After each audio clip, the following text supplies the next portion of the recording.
प्रिय मित्रों, जम्मू कश्मीर को लेकर लगभग पिछले एक साल से ही बहुत चर्चाएं हो रही हैं और अलग अलग दृष्टिकोण से उसका विश्लेषण किया जा रहा है। उसके दो कारण हैं। जम्मू कश्मीर में आर्टिकल 370 लागू था। भारतीय कॉन्स्टिट्यूशन का जो आर्टिकल 370 है वो विशेष तौर पर जम्मू कश्मीर के लिए ही बनाया गया था और जम्मू कश्मीर पर ही लागू होता था। ये ठीक है कि उस आर्टिकल के बारे में कॉन्स्टिट्यूशन में ही लिखा हुआ था कि भाई ये आर्टिकल जो है वो टेम्परेरी है। तो टेम्परेरी का मतलब माना जाता है कि जल्दी हट जाएगा, कुछ दिनों के लिए है, कुछ महीनों के लिए है, कुछ साल के लिए है, लगभग ऐसा ही माना जाता है। टेम्परेरी है तो मैं मानूंगा भाई कुछ दिनों में हट जाएगा। दूसरा कहता है भाई साहब नहीं, दिन तो नहीं, कुछ महीने तो चलेंगे ही, फिर कुछ साल चलेंगे। लेकिन अब लगभग 70 साल हो गए थे, तो यदि 70 साल से कोई चीज़ फिर ना हटे तो चाहे उस पर टेम्परेरी लिखा भी हो तो लोगों को शक पड़ने लगता है कि शायद पक्का ही हो गया है और अब इसको हटाना मुश्किल है। और यदि ये भाव आने लगे फिर उसके बाद लोगों का मनोविज्ञान बदलने लगता है। जो लोग चाहते भी हैं कि आर्टिकल 370 हटे, क्योंकि मैं इसलिए ये कह रहा हूँ कश्मीर में बहुत से लोग ये चाहते थे कि आर्टिकल 370 हटे, क्योंकि आर्टिकल 370 से उन लोगों को बहुत नुकसान हो रहा था। उनको वो फायदे नहीं मिल रहे थे जो भारत सरकार देश के बाकी नागरिकों को देती थी। तो इसलिए जैसे मैंने कहा, कश्मीर में बहुत से गुज्जर ये चाहते थे कि आर्टिकल 370 हटे भाई, क्योंकि गुजरों को एसटी का जो बेनिफिट मिलता था बाकी देश में मिलता था अनेक स्थानों पर, और हिमाचल प्रदेश में मिलता था एसटी का बेनिफिट गुजरों को, लेकिन 7 लाख से जम्मू कश्मीर में नहीं मिलता था। तो इसलिए गुजरों को लगता था कि ये क्यों नहीं मिलता, आर्टिकल 370 के कारण। तो आर्टिकल 370 हटे तो हमें लाभ होगा। ये जो पहाड़ी लोग हैं, पहाड़ी लोग का मतलब ये नहीं कि जो पहाड़ में रहते हैं, कश्मीर तो सारे का सारा पहाड़ी है।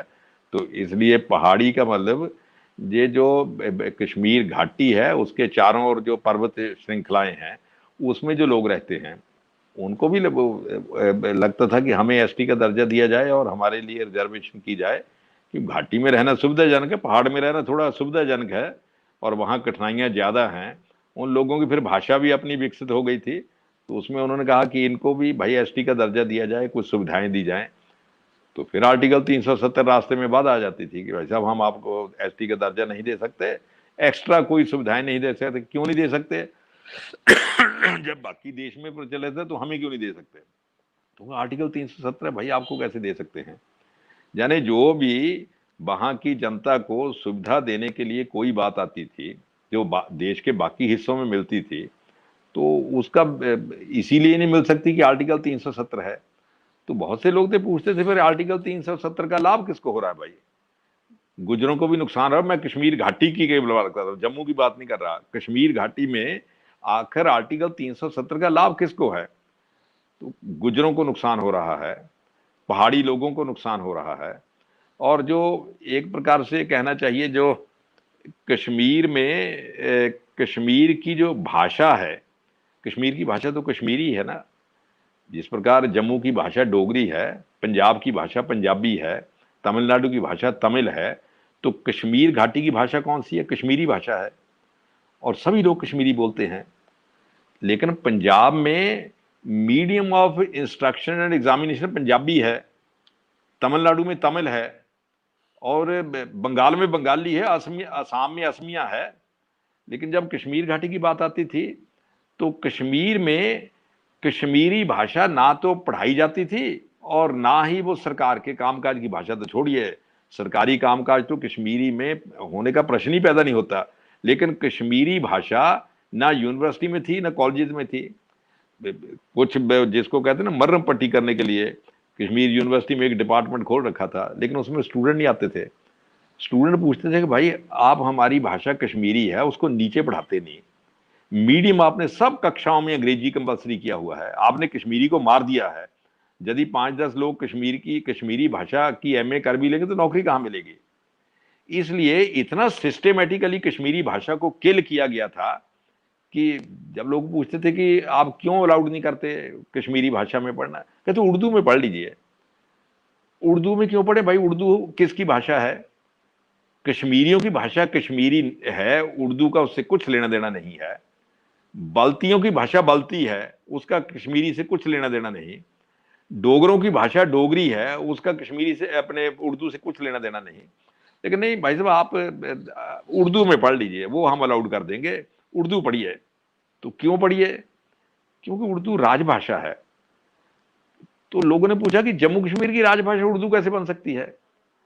जम्मू कश्मीर की राजभाषा कश्मीरी बन सकती है, डोगरी बन सकती है, तो जम्मू कश्मीर की राज भूटी बन सकती है, जो लद्दाख की उस वक्त लद्दाख की भाषा है। अब तो लद्दाख सेपरेट यूटी बन गया। नहीं भाई साहब, जहां उर्दू ही राजभाषा रहेगी, कारण क्या? आर्टिकल 370 है। 370 क्या है इसका मतलब? 370 दीवार है, उस दीवार के पीछे आप जो भी मर्जी करते रहोगे, आपको पूछने वाला कोई नहीं होगा। 370 तो एक ढाल बन गई थी, जिस ढाल के पीछे आप इनह्यूमन एक्टिविटीज कर रहे थे एक प्रकार से। मैं समझता हूं किसी की मदर टंग को किल करना, it is most heinous crime. तो अब भी लोग पूछते हैं कि आखिर कश्मीर में कश्मीरी भाषा लागू क्यों नहीं थी, कौन लोग उसका विरोध कर रहे थे? मैंने कहा थोड़ा चेक कीजिए कौन लोग विरोध कर रहे थे। उर्दू के पक्ष में कौन चिल्लाते थे? यूनिवर्सिटी में अरबी फारसी डिपार्टमेंट खोलने के लिए कौन लालायत रहते थे? तो भाई साहब, ये गिलानी हैं, ये खान हैं, ये हमदानी हैं, ये सैयद हैं, तो भाई ये लोग तो कश्मीरी नहीं हैं। गिलानी तो गिलान से आए हुए हैं, सैयद फारस देश से आए हुए अरब हैं और फारस देश से आए हुए हैं, तुर्क हैं, तो तुर्क तो मध्य एशिया से आए हुए हैं, दे आर नॉट कश्मीरीज। तो ये लोग जो 4-5% लोग थे जिनका कश्मीरी भाषा से कुछ लेना देना नहीं था, वो ही कश्मीर में कश्मीरी भाषा को खेल कर रहे थे। और बहाना वही आर्टिकल 370 है। केंद्र सरकार के जितने भी कानून दलितों के लिए, ओबीसी के लिए और उस प्रकार से समाज के लिए जो पिछड़ा हुआ समाज है, जिनको सहूलतों की जरूरत है, जिनको एक्स्ट्रा प्रोटेक्शन की जरूरत है, कोई केंद्र सरकार का ऐसा कानून जम्मू कश्मीर में लागू नहीं होता था। तो लोग पूछते थे क्यों ना लागू नहीं होता? भाई, आप ओबीसी को 50 प्रकार की रियायतें दे रहे हो हिंदुस्तान में, पंजाब में दे रहे हो, हरियाणा में दे रहे हो, हिमाचल प्रदेश में दे रहे हो, जम्मू कश्मीर में क्यों नहीं दे रहे? कि जहां आर्टिकल 370 लागू है। तो फिर लोगों को लगा कि भाई ये लिखा हुआ तो टेम्परेरी है कॉन्स्टिट्यूशन में, अब इनसे पूछो, जब कोई बात पूछते हैं कि ऐसा क्यों हो रहा, आर्टिकल 370 है, तो बहुत से लोगों को सचमुच ये विश्वास हो गया था कि अब हमारी नियति इन 3-4-5% जो पीरजादा हैं, मुफ्ती हैं, इमामजादे हैं, मीरवाइज हैं, तुर्क हैं, मुगल हैं, मंगोल हैं, खान हैं, सैयद हैं, ये 8-10 नाम सुनकर आपको लगता होगा कि इनकी पॉपुलेशन बहुत ज्यादा थी। इनकी पॉपुलेशन 3-4% से ज्यादा नहीं कश्मीर में, लेकिन कंट्रोल इनका था। तो कुछ लोगों को लगा कि अब तो भाई हमारी नीति जो है वो फिक्स हो गई है, आर्टिकल 370 रहेगा, लिखा होगा तो टेम्परेरी है, लेकिन दिल्ली वाले पता नहीं क्या खाकर बैठे हैं कि इसको हटाने की बात ही नहीं कर रहे, और टेम्परेरी है, और उस टेम्परेरी को परमानेंट बनाने के चक्कर में हैं लोग। और ये 4% जो लोग हैं, ये हमारी भाषाओं को किल कर रहे हैं, हमें कोई सुविधा नहीं लेने देते। तो इसलिए कश्मीर में एक निराशा का वातावरण बन रहा था और लोगों को लगता था अब नहीं हट सकता। प्रिय मित्रों, आर्टिकल 370 को, इसलिए आर्टिकल 370 पर एक आर्टिकल 370 के हटने से पहले की बहस थी। उस बहस के कारण आप समझिए कि कश्मीर में एक, जिसको कहना चाहिए, हताशा का वातावरण हो रहा था कि अब कुछ नहीं हो सकता, अब आर्टिकल 370 नहीं हट सकता। उस हताशा का लाभ कुछ इलीट ले रहा था। एलीट है ना, जो ज्यादा चतुर सुजान कह लीजिए। और आप हैरान होंगे, जम्मू कश्मीर हाई कोर्ट के जज का नाम नहीं लूंगा, शायद कंटेम्प्ट ऑफ कोर्ट ना भाई बन जाए, आजकल कंटेम्प्ट ऑफ कोर्ट का बहुत खतरा है। हाई कोर्ट ने एक फैसला ही दे दिया, जम्मू कश्मीर हाई कोर्ट ने एक फैसला दिया, और केस किसने डाला? Bar association Jammu Kashmir high court की। बार एसोसिएशन ने केस डाला और जम्मू कश्मीर हाई कोर्ट ने फैसला दिया। फैसला क्या दिया कि आर्टिकल 370 केवल पक्का ही नहीं है, टेम्परेरी लिखा है, इससे कोई फर्क नहीं पड़ता, 70 सालों से लगातार चला हुआ है, इसने सिद्ध कर दिया है कि basically it is of permanent nature. उनका आर्टिकल 370 केवल पक्का ही नहीं है, जो आगे था वो पता बड़ा खतरनाक लगता। उन्होंने कहा आर्टिकल 370 के कारण Jammu Kashmir is a sovereign state. Jammu Kashmir एक देश है, सॉवरन स्टेट है, और हमारा इंडिया के साथ नेगोशिएशन है, संधियां हैं। तब भाई जनता पहले ही निराश थी, हताश थी कि कोई हटा नहीं सकता, और ऊपर से जो 4-5% जिनका मैंने जिक्र किया, इन्होंने अपना खेल खेलना शुरू कर दिया। हाई कोर्ट से फैसला आ गया, परमानेंट है। केवल परमानेंट कहते तब भी कोई बात नहीं थी। चलिए, परमानेंट का मतलब ये होता है कि भाई है परमानेंट, लेकिन Jammu Kashmir is part and parcel of India. जैसे पंजाब हरियाणा है वैसे जम्मू कश्मीर है। उन्होंने एक और शब्द ऐड कर दिया, now it is a sovereign state. तब लगा कि मामला कहीं ज्यादा गहरा है। ये 60-70 साल पहले जनता में निराशा फैलाते रहे, और अब वो निराशा पक्की हो जाए, ताकि जो लोग कश्मीर घाटी में आर्टिकल 370 के खिलाफ स्ट्रगल कर रहे हैं, जो गुज्जर हैं, जो पहाड़ी हैं, जो शिया हैं, जो कहना चाहिए जो कश्मीरी जो नॉन एसटीएम है, नॉन एसटीएम यानी एसटीएम सैयद, तुर्क, मुगल, मंगोल, जो नॉन एसटीएम है, नॉन एसटीएम मीन जो कश्मीरी हैं, कश्मीरी जब संघर्ष कर रहे हैं, उनमें फिर हताशा आ जाए कि भाई आप कितना हल्ला मचा लो, अब नहीं हो सकता। अब तो हाईकोर्ट ने कह दिया सॉवरेन स्टेट है। और जैसे मैंने कहा कि उसके पीछे आप आर्टिकल 370 की दीवार के पीछे आप क्या क्या कर रहे थे। किसी ने कहा कि साहब देखिए, जो जम्मू कश्मीर की लड़की है, तो यदि वो शादी कर लेती है, तो कहा भाई सब लड़कियां शादी करती हैं, तो उसके कोई अधिकार नहीं रहेंगे। कैसे अधिकार नहीं रहेंगे? कि उसमें जो है कि यदि वो जम्मू कश्मीर से बाहर शादी कर लेती है, तब वो सब अपने अधिकार खो देगी। लोगों ने पूछा, जी भाई जी नया बात है, आज तक दुनिया में कहीं नहीं देखा गया कि किसी प्रांत की लड़की दूसरे प्रांत में शादी कर लेगी तो वो अपने सभी उसके लीगल राइट्स ही खत्म हो जाएंगे। तो आर्टिकल 370 की जो व्याख्या कर रहे थे, उन्होंने कहा भाई साहब आप राइट्स की बात करते हो, उसके बाप की जो प्रॉपर्टी है वो सारी की सारी जो है जब्त हो सकती, उसके पास नहीं जा सकती। मान लीजिए किसी बाप की एक ही लड़की है, उस बेचारी ने शादी कर ली ऊना में, जा कर ली जालंधर में, जा कर ली जमुनानगर में, जा पानीपत में, तो उसने तो शादी की, बाप की एक ही लड़की है और बाप प्रसन्न है। आजकल तो सिंगल चाइल्ड को थोड़ा बढ़ावा भी देते ना, कि जिसके सिंगल चाइल्ड है उसको एमबीबीएस में दाखिला दिया जाएगा, प्री उसमें इंजीनियरिंग में दाखिला दिया जाएगा। लेकिन कश्मीर में उल्टा था कि यदि सिंगल चाइल्ड है और गलती से वो लड़की है, बाकी देश में तो वो इनकरेज करते हैं कि सिंगल चाइल्ड है, यदि वो लड़की है तो गवर्नमेंट उसको ये फैसिलिटी देगी, फलां फैसिलिटी देगी, ऐसा करेगी, वैसा करेगी, क्योंकि बेटी पढ़ो पढ़ाओ और बेटी बचाओ अभियान भी चला हुआ है। लेकिन जम्मू कश्मीर में क्या था कि यदि सिंगल चाइल्ड है, सिंगल लड़की है, वैसे तो चाहे 4 लड़कियां हो सभी पर लागू था, लेकिन मैं सिंगल चाइल्ड की बात इसलिए कहता हूं कि एक्सेप्शनल केस बनता है कि यदि सिंगल चाइल्ड है, लड़की है, वो यदि जम्मू कश्मीर से बाहर शादी कर लेती है, तो उसके बाप की सारी प्रॉपर्टी बाप के मरने के बाद लड़की के पास नहीं जा सकती। अब भाई बताया, this is most illegal interpretation. कोई हिंदुस्तान के किसी प्रांत में, मैं कहता हूं दुनिया के किसी प्रांत में, प्रांत को तो छोड़िए, अमेरिका में एक प्रांत से दूसरे प्रांत में शादी कर ले तो अभी कोई, एक देश से दूसरे देश में भी शादी कर ले, मान लीजिए अमेरिका की कोई लड़की जर्मनी में शादी कर लेती है, तब भी उसके सारे जो राइट्स है वो सुरक्षित रहते हैं। हिंदुस्तान की कोई लड़की यूए यूनाइटेड अरब इमारात के किसी नागरिक से शादी कर लेती है, तब भी उसके सारे राइट्स सुरक्षित रहते हैं। हिंदुस्तान की कोई लड़की पाकिस्तान के किसी नागरिक से शादी कर लेती, तब भी उसके राइट सुरक्षित रहते हैं।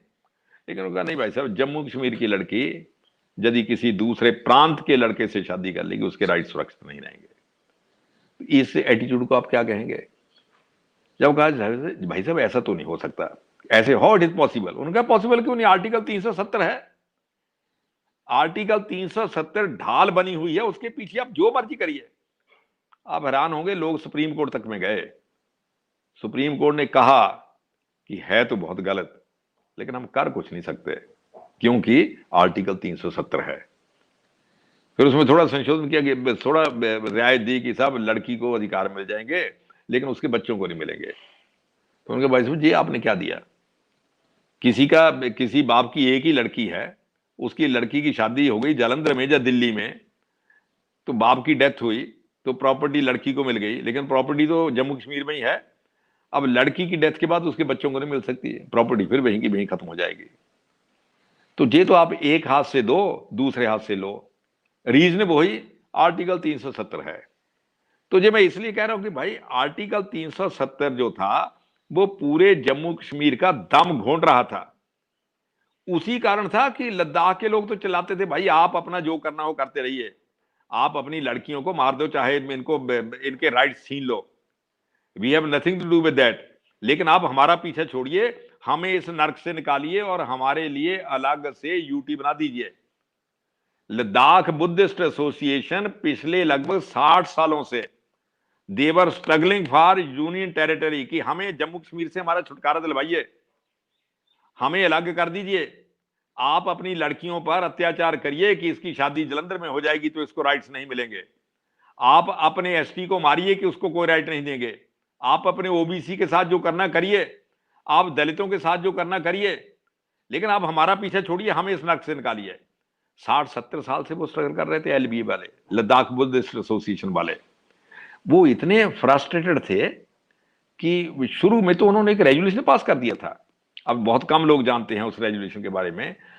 लद्दाख बुद्धिस्ट एसोसिएशन ने रेजोल्यूशन पास किया कि हमें पंजाब के साथ जोड़ दीजिए, जम्मू कश्मीर से निकालिए।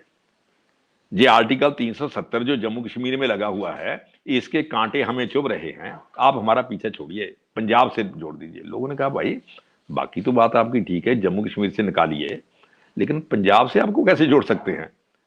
पंजाब इतनी दूर है, बीच में हिमाचल पड़ता है, तो आपको पंजाब से कैसे जोड़ेंगे?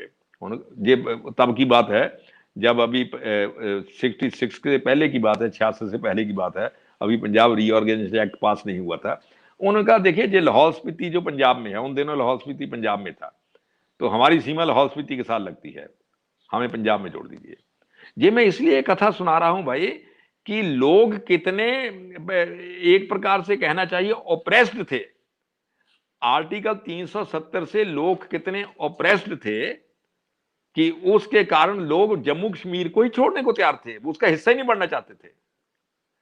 तो इस प्रकार के वातावरण में जो कश्मीर के अंदर स्ट्रगल हो रही थी, लद्दाख के अंदर स्ट्रगल हो रही थी, जम्मू के अंदर स्ट्रगल हो रही थी, लेकिन उस सारी स्ट्रगल को आर्टिकल 370 से दबाया जा रहा था। मैं इसको एक कश्मीर घाटी के उदाहरण से ही यदि बात करूं तो ज्यादा अच्छा होगा, ज्यादा समझा जा सकता है।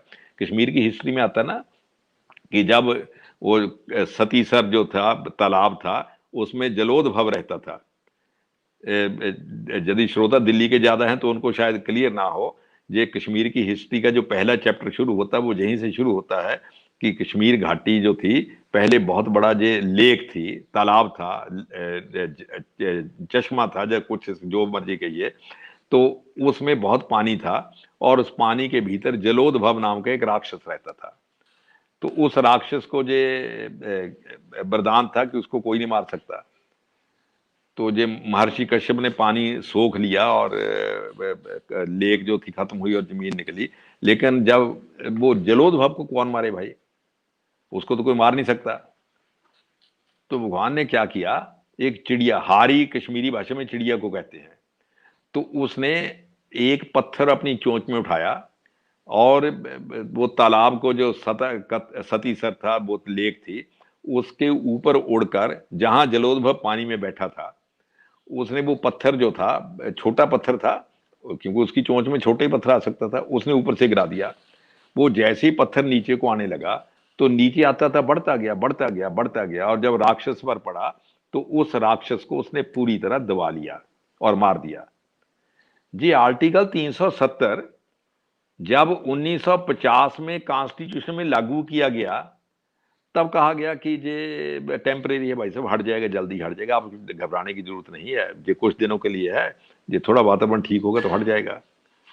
लेकिन जम्मू कश्मीर में लोगों ने देखा ये कम वक्त तो वो पत्थर की तरह, जो आर्टिकल 370 का पत्थर छोटी से पत्थर के रूप में गिराया गया था 1950 में, वो बढ़ता बढ़ता 2000 के आसपास और 2021 में शताब्दी तक कितना भारी हो गया कि उसके नीचे वो हारी जो पहला पत्थर था उसके नीचे तो जलोदभव मरा था, लेकिन आर्टिकल 370 का जो छोटा सा पत्थर 1950 में शुरू हुआ था, वो फैलता फैलता 21वीं शताब्दी में इतना हो गया कि उसके नीचे सारे जम्मू कश्मीर के लोगों का दम घुटने लगा।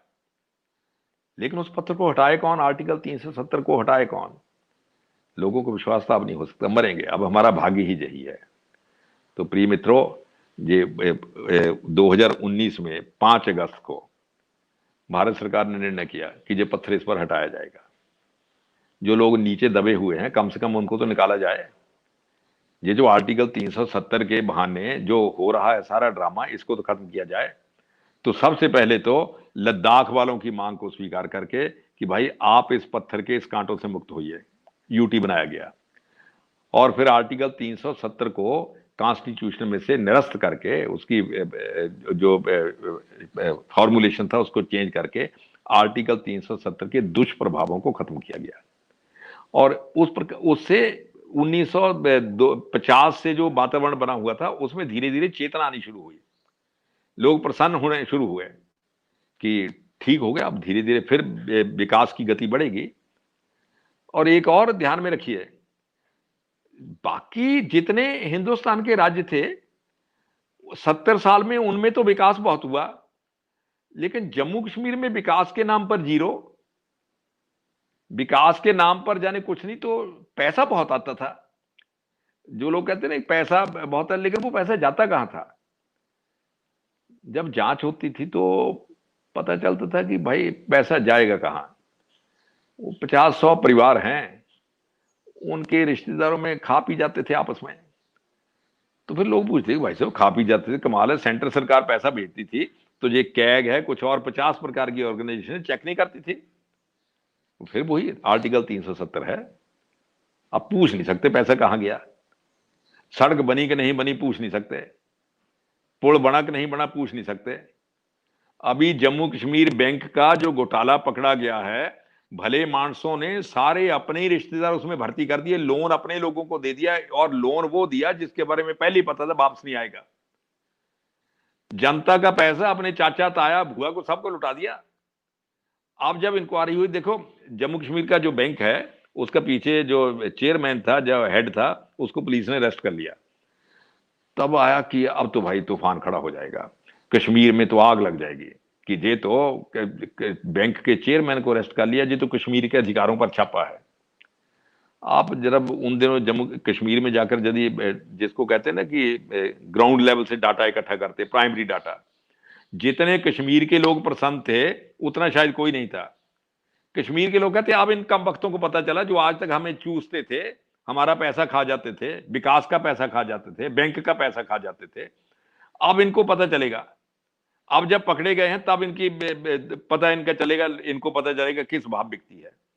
और लोग जश्न मना रहे थे। बैंक का चेयरमैन पकड़ा गया, वो कश्मीरी था, लेकिन पीपल वर सेलिब्रेटिंग। मैं ये इसलिए कह रहा हूं भाई, आर्टिकल 370 के कारण लोग दुखी कितना थे। लोग, कई बार मैं श्रीनगर जाता था, किसी से बात होती थी, वो कहते भाई साहब आर्टिकल 370 को मारो गोली, जहां इतना करप्शन है और पकड़ने वाला कोई नहीं है, कारण क्या कि आर्टिकल 370 है। तो ये आर्टिकल 370 की आड़ में 5% लोग, मैं 5% फिर कह रहा हूं, क्योंकि आप 1950 से लेकर 2020 तक जम्मू कश्मीर की राजनीति का थोड़ा विश्लेषण कीजिए। जो 5% लोग थे, सैयद, तुर्क, मुगल, मंगोल, खान, गिलानी, हमदानी, करमानी, खुरासानी, अंद्राबी, ये नॉन कश्मीरी जो लोग थे, ये जम्मू कश्मीर की पूरी सामाजिक, सांस्कृतिक, आर्थिक और राजनीतिक नीति को नियंत्रित कर रहे थे। हब्बा खातून इनकी दृष्टि में तुच्छ थी। ये हब्बा खातून का गीत नहीं गाना चाहते थे, ये अरब के गीत गाते थे। कश्मीरियों को अरब के गीत नहीं समझ आते थे। लल्लेश्वरी इनके लिए कुछ नहीं थी, लाल दर्द के गीत नहीं ये गाते थे। नुंद ऋषि इसके लिए कुछ नहीं था, और नुंद ऋषि का तो चरारे शरीफ कम वक्तों ने जला दिया। ये जो ऋषि परंपरा थी, कश्मीर की जो ऋषि परंपरा थी, जिसके बारे में सभी सहमत हैं कि ये इस्लाम के आने से पहले की परंपरा है, जो ऋषि परंपरा थी उस परंपरा को इन लोगों ने खत्म कर दिया, और जो उसका उद्गम स्थान था चरार शरीफ उसको जला दिया, और यही 5% लोग कंट्रोल कर रहे थे। तो ये कश्मीर की, जैसे मैंने कहा, कश्मीर की भाषा को खत्म कर दिया, कश्मीर की ऋषि परंपरा को खत्म कर दिया, कश्मीर की ट्रेडिशन को खत्म कर दिया।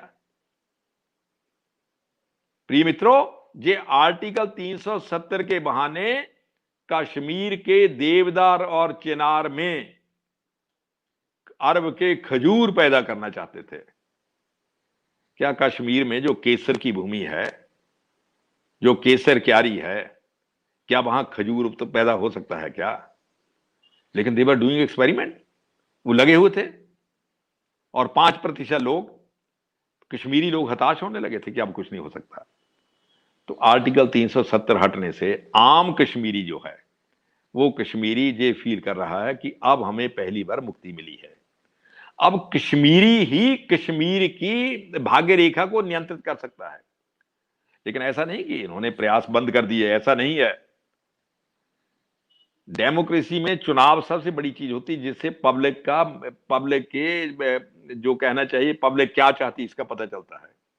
सबसे छोटे चुनाव कौन से होते हैं जिससे पता चलता है कि लोग क्या चाहते हैं? पंचायतों के चुनाव होते हैं सबसे छोटे। भाई बड़े पंचायत में तो लोकसभा का चुनाव है, लाखों की संख्या में मतदाता है, तो कुछ पता नहीं चलता, पैसा भी खर्च होता है 50, तो वो असली प्रतिनिधि है या उस प्रकार का प्रतिनिधि कैसे पता चले? लेकिन पंचायत में तो ऐसा नहीं होता। पंचायत तो सबसे छोटा यूनिट है। यदि पंचायतों के चुनाव होने शुरू हो जाएं तो कश्मीरियों की लीडरशिप आगे होनी शुरू हो जाए। क्योंकि ये जो 5% लोग जिनका मैंने जिक्र किया ना, STM, ये शहरों में रहते हैं, गांव में नहीं कर जाते। गांव में जाकर तो मेहनत करनी पड़ती भाई, गांव में तो हल चलाना पड़ता है। लेकिन पीरजादे हल चलाएंगे क्या? मुफ्ती हल चलाएंगे? ये मुफ्ती मीरबाइज पीरजादे हल चलाया करेंगे क्या कश्मीर में? हल चलाने के लिए कश्मीरी है बेचारा।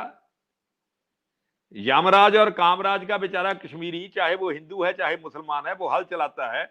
और ये अपने महाराज और कामराज का जो कश्मीरी है, जो बेचारा गांव में रहता है, खेती करता है, दिन प्रतिदिन तपता है और बर्फ में सामना करता है अननेचुरल परिस्थितियों का।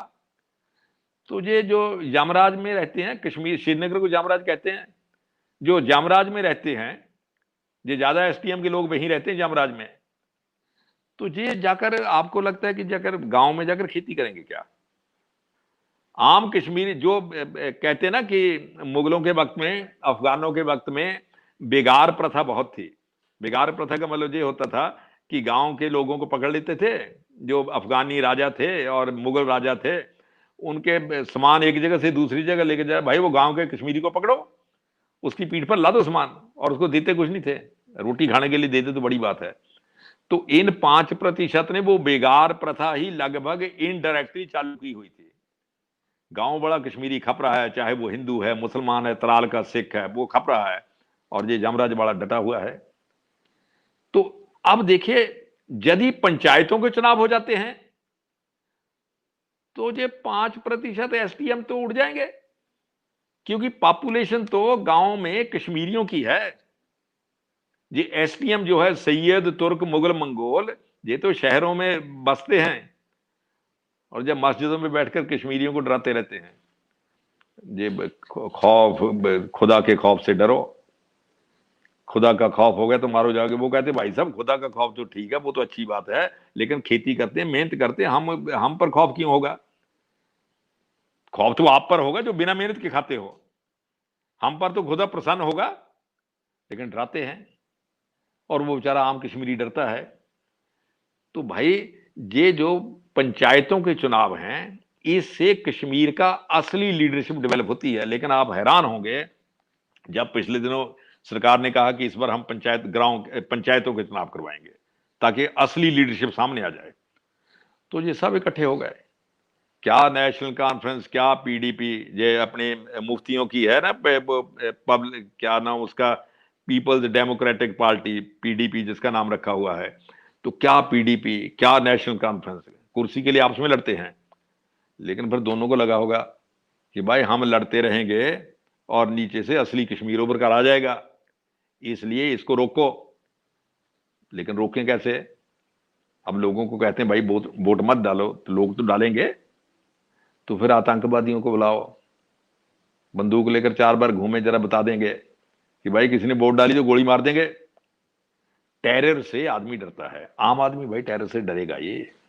आम आदमी जब बंदूक लेकर दिन में आतंकवादी घूमता है तो आम आदमी डरेगा ही। मकसद क्या है कि किसी ढंग से चुनाव नहीं होने चाहिए। चुनाव हो गए तो असली कश्मीर आगे आ जाएगा। फिर जे मीरजादे, पीरजादे, मुफ्ती, इमामजादे, मीरबाइज, सैयद, अंद्राबी, गिलानी, हमदानी, खुरासानी, सब खुरासानी हो जाएंगे। आप हैरान होंगे, उसके बावजूद लोगों ने बढ़ चढ़कर चुनावों में हिस्सा लिया। और कश्मीर घाटी, कुछ कश्मीर के जिलों में आतंक इतना फैलाया, लेकिन फिर भी वहां लोगों ने पेपर फाइल किए। कई लोग कहते भाई साहब वोट डालने तो लोग नहीं आए, फिर बहुत कम वोट पड़े, 2-4-5% पड़े। मैंने कहा भाई 2-4-5% पड़े, जिसने पेपर भरे उसने तो हिम्मत दिखाई। वो असली कश्मीर बोलता है, और असली कश्मीर इन लोगों को कष्ट देता है।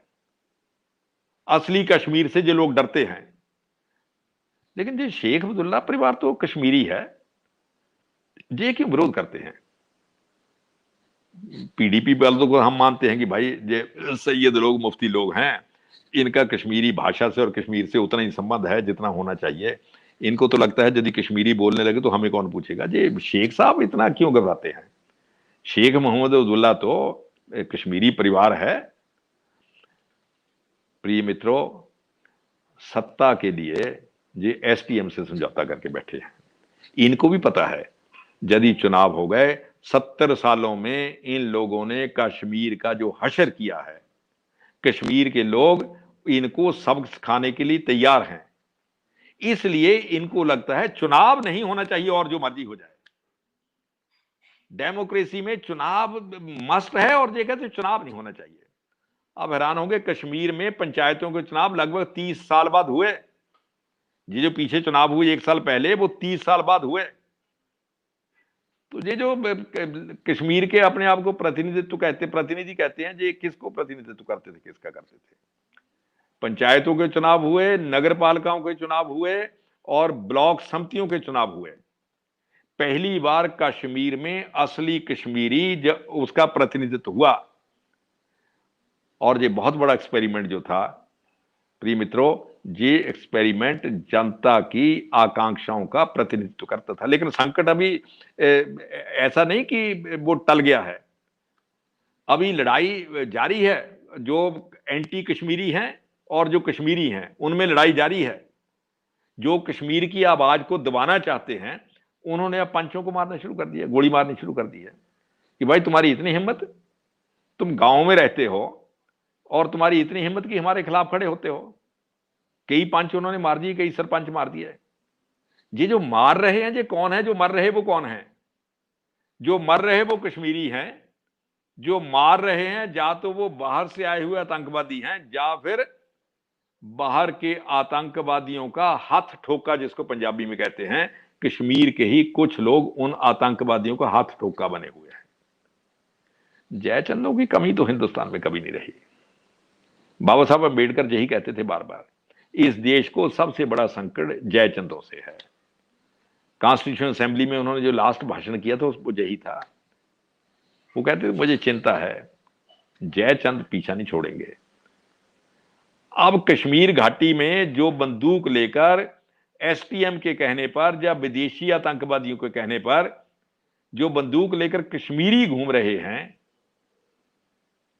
वो उसी जयचंद की परंपरा का निर्वाह कर रहे हैं। प्रिय मित्रों, आर्टिकल 370 के हटने से जो नया वातावरण बना है, पंचायतों के इलेक्शनों से जो नया वातावरण बना है, उससे उनकी गद्दियां भी छोड़िए, उनके आसन खतरे में पड़ गए हैं, जो पिछले 70 सालों से कश्मीर के नाम पर अपने परिवारों के पेट भर रहे थे। दे आर बिकमिंग इररेलेवेंट, वो अप्रासंगिक हो रहे हैं। इसलिए अब उन्होंने एक नया काम किया है, वो इकट्ठे हो गए सभी। देखिए, जब दीपक बुझने लगता है तो फड़फड़ाता है। एक उन्होंने पीछे मीटिंग की अपनी, उसमें आपके नेशनल कॉन्फ्रेंस के लोग थे और पीडीपी थी, ये दो जो मुख्य अपने आप को पार्टियां कहती हैं। और लोगों को हैरानी हुई, कांग्रेस वाले भी उसमें घुसे हुए थे। यानी नेशनल कॉन्फ्रेंस थी, पीडीपी थी और कांग्रेस भी उसमें चली गई। और तीसरी कम्युनिस्ट पार्टी थी, सीपीएम वाले लोग थे। और पांचवी पीपल्स कॉन्फ्रेंस थी लोन साहब की, जिनके पिताजी को आतंकवादी ने गोली मारकर मार दिया था। और पांचवी अवामी नेशनल कॉन्फ्रेंस थी। नेशनल कॉन्फ्रेंस के अभी एक धड़ा टूटकर अपने आप को अवामी नेशनल कॉन्फ्रेंस कहता था। अब इन सभी पार्टियों में से कश्मीर में जो 6 पार्टियां थी, इन्होंने मीटिंग की अब्दुल्ला साहब के घर पर की। तो अब्दुल्ला साहब का घर जो है वो गुपकार रोड पर है। ये गुपकार का जो इलाका है, इस इलाके में प्राचीन काल में बहुत मंदिर होते थे। ये बड़ा पवित्र इलाका माना जाता था। लेकिन जैसे जैसे मुगलों के, अफगानों के हमले हुए, उन्होंने जहां कब्जा किया, तो वो मंदिर वगैरह सब उन्होंने गिरा दिए और सारा इलाका ही एक प्रकार से इन चीजों से परे कर दिया। और उस सड़क का नाम गुपकार सड़क है। तो उस गुपकार रोड में अब्दुल्ला साहब के घर में जो 6 पार्टियां इकट्ठी हुई, उन्होंने एक डिक्लेरेशन की। वो डिक्लेरेशन गुपकार डिक्लेरेशन के नाम से प्रसिद्ध है। तो हमने सोचा था कि जब ये इकट्ठे हो रहे थे, तो हमने सोचा बड़ी कोई अच्छी बात करेंगे कि कश्मीर की प्रगति के लिए, कश्मीर की उन्नति के लिए भारत सरकार को क्या क्या करना चाहिए। और मुझे लगता था अब ये वहां से घोषणा करेंगे कि कश्मीर में ये होना चाहिए, फलां होना चाहिए, विकास होना चाहिए, सड़कें बननी चाहिए, बेरोजगारी खत्म होनी चाहिए, लोगों को नौकरियां मिलनी चाहिए और कश्मीरी लैंग्वेज को रीइंस्टेट किया जाना चाहिए, कामकाज कश्मीरी भाषा में होना चाहिए। तो मुझे लगता था जी इस प्रकार की डिमांड करेंगे और सरकार को माननी भी चाहिए इनकी मांग। लेकिन उन्होंने क्या डिक्लेरेशन किए, 6 पार्टियों ने मिलकर क्या डिक्लेरेशन किए कि हम आर्टिकल 370 को वापस लाएंगे। This is Gupkar declaration. इसका अर्थ ये हुआ कि कांग्रेस ने, मैं नेशनल कॉन्फ्रेंस और पीडीपी की बात नहीं करता भाई, पीडीपी का जो जहां तक मामला है, पीडीपी अपने मुफ्तियों और सैयदों तक सीमित है। उसका जितना बेस है वो धीरे धीरे बढ़ता है या घटता है, जो समय बताएगा। और कितना जनता, कश्मीरी जनता उससे कितना जुड़ी हुई, वो तो क्लियर ही है, पंचायतों के इलेक्शनों में जनता ने बता ही दिया। लेकिन चलिए पीडीपी क्या करती है, it is not important question. उसमें दूसरे पीपल्स कॉन्फ्रेंस के लोग जो सज्जाद लोन, उनकी पार्टी भी थी। सज्जाद लोन की पार्टी का 2-3 जिलों में लोन लावण्य संप्रदाय के जो ट्राइब के लोग हैं, ये लोन जो हैं, एक लावण्य क्षत्रिय संप्रदाय ट्राइब है, उसको बिगड़कर लोन बन गया। तो उस ट्राइब के लोग हैं, इनका थोड़ा प्रभाव है अपने इलाके में, कुछ उसका प्रभाव है। अवामी नेशनल कॉन्फ्रेंस का कोई प्रभाव नहीं है, उनका कोई आदमी नहीं जीतता, ना पंचायतों में, ना म्यूनसिपैलिटीज में, ना लोकसभा में, ना विधानसभा में। अब वो पीपल्स अवामी नेशनल कॉन्फ्रेंस अपने घर में ही है। और सीपीएम जो उसमें थी, अब लोग माइक्रोस्कोप लेकर ढूंढ रहे हैं कि सीपीएम कश्मीर में कहां है। एक मेंबर विधानसभा के हैं सीपीएम के, वो अरसे से चुने जाते हैं, लेकिन वो व्यक्तिगत योग्यता के कारण चुने जाते हैं, जो सीपीएम के कारण ये विवाद चला रहता है। उनका बाकी सीपीएम का कहीं कश्मीर में नहीं प्रभाव है, लेकिन वो भी चिल्ला रहे हैं कि भाई हम आर्टिकल 370 को लेकर आएंगे। भाई तुम्हारा सारे हिंदुस्तान से ही प्रभाव खत्म हो गया है। त्रिपुरा में तुम आउट हो गए, पश्चिमी बंगाल में तुम खत्म हो गए, और केरल में तुम वो सोने के स्मगलिंग के केस में फंसे हुए हैं, वहां के मुख्यमंत्री के प्रिंसिपल सेक्रेटरी भी। लेकिन कहते हैं हम कश्मीर में आर्टिकल 370 को वापस लेकर आएंगे। कांग्रेस वाले भी कहते हैं कि हम 370 का आर्टिकल हाल हालत में वापस लेकर आएंगे। अब मुझे एक और खतरा दिखाई देता था, मैं क्या भले मानस कहीं कांग्रेस वाले यही ना कहना शुरू कर दें कि हम अंग्रेजों को भी वापस लेकर आएंगे। इन लोगों को कोई भरोसा नहीं। जैसे आर्टिकल 370 के पीछे पड़ गए हैं कि हम तो इसको खींचकर दोबारा लाएंगे, तो फिर ये भी कह सकते हैं कि भाई अंग्रेजों को भी वापस लाएंगे, माउंटबेटन के रिश्तेदारों को तो जरूर पकड़ कर लाएंगे, उनके बिना काम नहीं चलेगा। पंडित नेहरू ने भी यही कहा था, जब देश आजाद हो गए, अंग्रेज चले गए, तो गवर्नर जनरल किसको बनाया जाए। पाकिस्तान वालों ने तो कहा हम तो भाई अपने आदमी जिन्ना को बनाएंगे, और किसको बनाएंगे। तो हिंदुस्तान में चर्चा होगी जहां किसको बनाएंगे। पंडित जी ने कहा क्या बातें करते हो, माउंटबेटन को बनाएंगे। तो लोगों ने पूछा माउंटबेटन को कैसे बनाओगे भाई, ये तो अंग्रेजों का वायसराय था। कोई बात नहीं, अंग्रेजों का वायसराय था, हमारा मित्र है, इसके बिना काम नहीं चलेगा। इसलिए मुझे खतरा है जब कांग्रेस वाले गुपकार डिक्लेरेशन में इकट्ठे होकर कहते हैं कि हम आर्टिकल 370 को एक बार हिंदुस्तानियों हमें राज दो वापस। एक बार हमें सरकार दे दो, हम आर्टिकल 370 जम्मू कश्मीर पर लागू कर देंगे। बस मुझे यही खतरा था कि दूसरा स्टेप भी ना बता दें कि हम वो ह्यूम रोज था जिसने कांग्रेस बनाई थी, हम कोई और ह्यूम रोज भी पकड़ कर लाएंगे, माउंटबेटन को ले आएंगे। अब कश्मीर में कांग्रेस का क्या स्थिति है जो कांग्रेस वाले भी जानते हैं। कश्मीर घाटी में कांग्रेस की कोई पूछ प्रतीत नहीं है, लेकिन कश्मीर वाले भी कांग्रेस भी डटी हुई है। और फारूक अब्दुल्ला भी कहते हैं कि हम तो आर्टिकल 370 को खींच कर लाएंगे। अब इनको पूछे कि आर्टिकल 370 को लाने के लिए हिंदुस्तान की पार्लियामेंट में कुछ सीटें चाहिए या नहीं चाहिए। अब भाई तुम खुद तो जीते हुए 4% वोटों से, नेशनल कॉन्फ्रेंस और पीडीपी की सबसे बड़ी स्ट्रेटजी यही है कि वोट ना पड़े, मेंबर पार्लियामेंट बन जाए, बिना वोट पड़े मेंबर पार्लियामेंट बन जाए। वो तो फिर एक ही तरीका है कि आतंकवादियों को कहो कि वोट का बाइकाट करो, जब वो डंडा लहराएंगे 4 गोलियां चला देंगे, AK-47 से 5-7 लोगों को मार देंगे कि मत कोई वोट डाल लेना। फिर नेशनल कॉन्फ्रेंस और पीडीपी को तसल्ली हो जाती है कि अब खतरा कोई नहीं है, अब लोग वोट डालने नहीं आएंगे, इसलिए हम अब खड़े हो जाते हैं, जो 200, 400, 500 वोट पड़ेगी तो उस कारण हम मेंबर पार्लियामेंट बन जाएंगे। और मेंबर पार्लियामेंट बनकर हम कहेंगे हम कश्मीर के प्रतिनिधि हैं। कश्मीर के प्रतिनिधि वो हैं जो पंचायतों से इलेक्शन जीत कर आए हुए हैं। कश्मीर के प्रतिनिधि आप नहीं हो, लेकिन डटे हुए हैं कि हम आर्टिकल 370 को वापस लेकर आएंगे। ये गुपकार डेक्लेरेशन है जो पिछले दिनों इन 6 पार्टियों ने की। हैरानी लोगों को तब हुई कि नेशनल कॉन्फ्रेंस और पीडीपी करें, लेकिन कांग्रेस भी उसमें शामिल है, सीपीएम शामिल है, उसको लेकर किसी को आश्चर्य नहीं होता। क्योंकि सीपीएम तो अभी भाई जब चीन का झगड़ा हो रहा है तो पता नहीं चलता सीपीएम चीन के पक्ष में बोल रही कि पाकिस्तान के पक्ष में बोल रही है। अब तो कांग्रेस को लेकर भी द्वंद्व खड़ा रहता है। वो चीन का एक अखबार है ग्लोबल टाइम्स, वो भला मानस से राहुल गांधी की प्रशंसा कर रहा है, उसको इसी से सुकून है। वो कहता है राहुल गांधी ने जो लिखा है वो बड़ी जबरदस्त बात लिखी है, राहुल गांधी बीजेपी की गवर्नमेंट को उखाड़ देगा। अब चीन वालों को पूछो कि राहुल गांधी बीजेपी की गवर्नमेंट को उखाड़ देगा, तुम्हारा इससे क्या लेना देना है। वही लेना देना है कि बीजेपी की गवर्नमेंट जब आती है वो चीन को आंखें दिखाती है। जब इनकी गवर्नमेंट थी कितने प्यार से रहते थे, हम इधर उधर थोड़ा आ भी जाते थे तब भी कुछ नहीं कहते थे। हम 4 किलोमीटर घुसते थे, 2 किलोमीटर वापस चले जाते थे, जो उसी से तसल्ली करके बैठ जाते थे कि ठीक है भाई साहब इतना ही बहुत है, हमारा काम सर गया। तो इसलिए अब बीजेपी की गवर्नमेंट को कौन हटाए। अब ग्लोबल टाइम्स को भी लगता है कि राहुल गांधी ही हटा सकता है। तो आर्टिकल 370 में 70 जम्मू कश्मीर में वापस कौन लाए।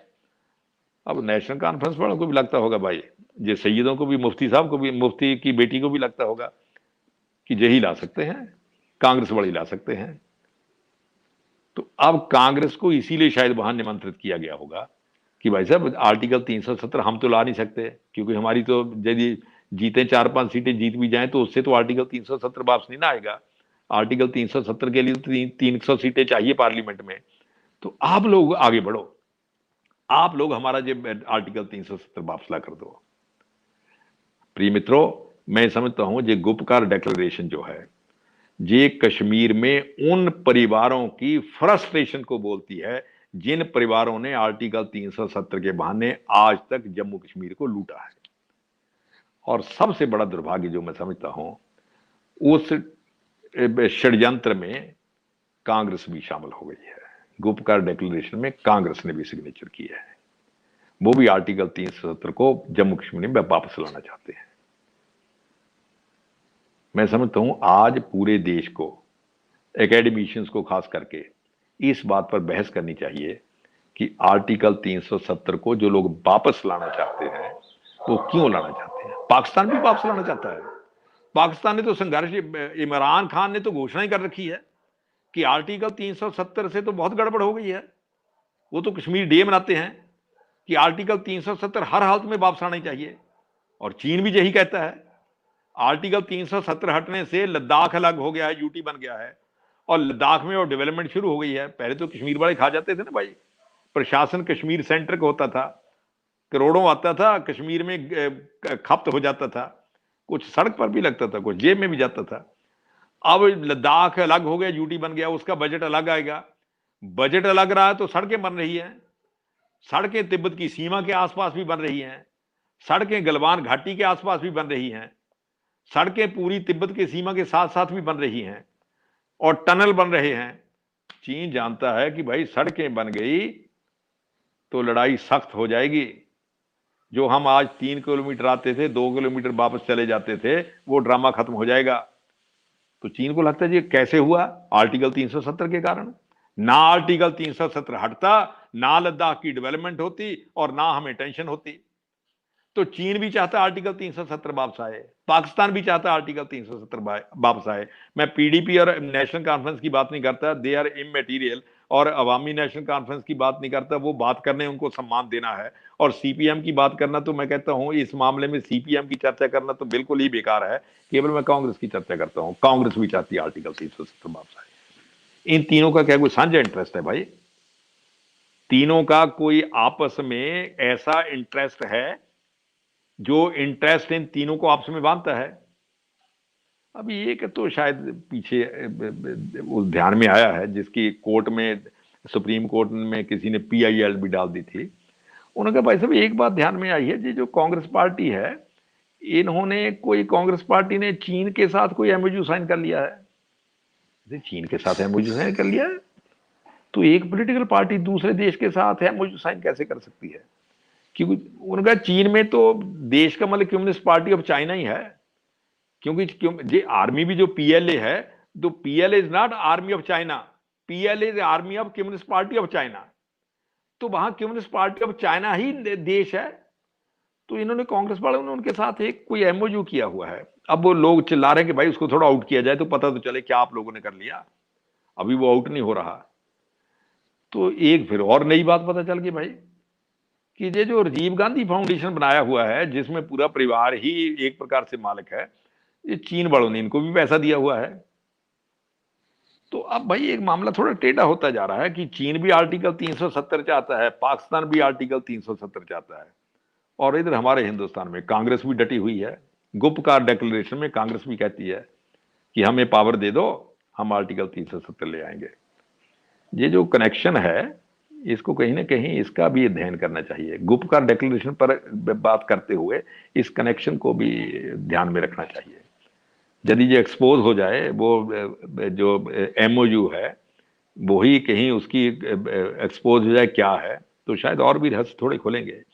लेकिन प्रिय मित्रों, मैं समझता हूं कश्मीर की जनता, जम्मू की जनता, और उनको लगता है कि आर्टिकल 370 हटने से हमारा लाइफ नॉर्मल हुआ है, हमारा एक्सप्लॉयटेशन खत्म हुआ है। और कम से कम एक बात पर तो कश्मीर की जनता बहुत ही प्रसन्न है। इस बार अभी जो कैबिनेट में अप्रूव हुआ है कि कश्मीरी को भी जम्मू कश्मीर की राजभाषा बनाया जाएगा। आप कल्पना कर सकते हैं कि पिछले 70 सालों में कश्मीरी जम्मू कश्मीर की राजभाषा नहीं थी। ये कोई सोच सकता क्या? कोई ऐसी कल्पना कर सकता है कि तमिलनाडु में तमिलनाडु की राजभाषा ना हो, पंजाब में पंजाबी पंजाब की राजभाषा ना हो? ये केवल कश्मीर में था। कश्मीर की राजभाषा नहीं थी। अब भारत सरकार ने पहली बार ये राजभाषा बिल जो आ रहा है, शायद इस मानसून सत्र में पेश किया जाएगा, उसमें उन्होंने कहा कि कश्मीरी जो है वो कश्मीर की राजभाषा मानी जाएगी। डोगरी भी मानी जाएगी, डोगरी और कश्मीरी दोनों मानी जाएंगी। लेकिन चलिए, मैं डोगरी की बात ज्यादा इसलिए नहीं कर रहा कि जम्मू का जो इशू है वो कश्मीर से थोड़ा अलग है।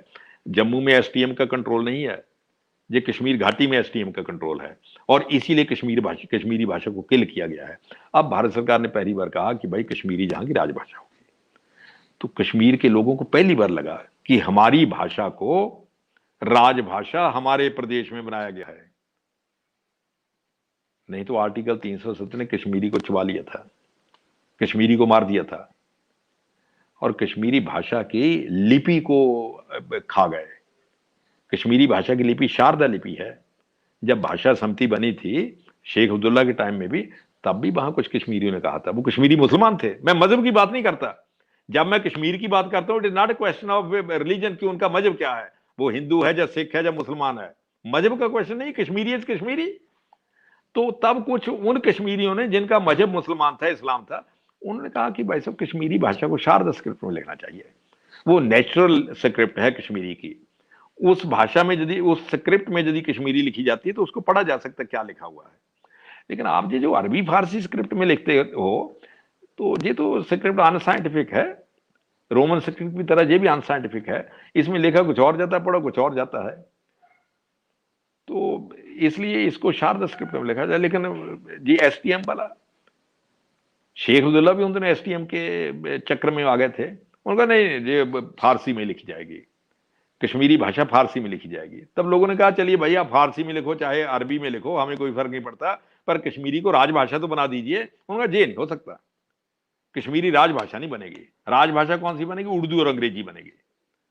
तो अब जब आर्टिकल 370 हटा है तो पहली बार ये हुआ है कि कश्मीरी जम्मू कश्मीर की राजभाषा के पद पर प्रतिष्ठित हुई है। प्रिय मित्रों, गुप्तकार डिक्लेरेशन के आर्टिकल 370 हटने के बाद जम्मू कश्मीर में अनेक इस प्रकार के परिवर्तन हुए हैं जिससे जम्मू कश्मीर अपने आप को एक प्रकार से मुक्त प्रदेश समझने लगा है। और गुप्तकार डिक्लेरेशन ये दोबारा जम्मू कश्मीर को उसी अंधी सुरंग में ले जाने वाली डिक्लेरेशन है। लेकिन इत्मीनान इस बात का है कि इस बार जिन लोगों ने दोबारा घसीट कर जम्मू कश्मीर को उस डार्क टनल में ले जाने की प्रतिज्ञा की है, उसमें अब इतना बल नहीं बचा है कि कश्मीरियों के बल के आगे वो खड़े होकर जबरदस्ती उसको उस टनल में ले जाएं। तो इसलिए मुझे, लेकिन इसमें जैसे मैंने कहा, ये कांग्रेस की भूमिका जो है और खास करके चीन के कंटेक्स्ट में, इसको जरूर रिव्यू करना चाहिए कि ये आपस में कहीं कनेक्शन तो नहीं है।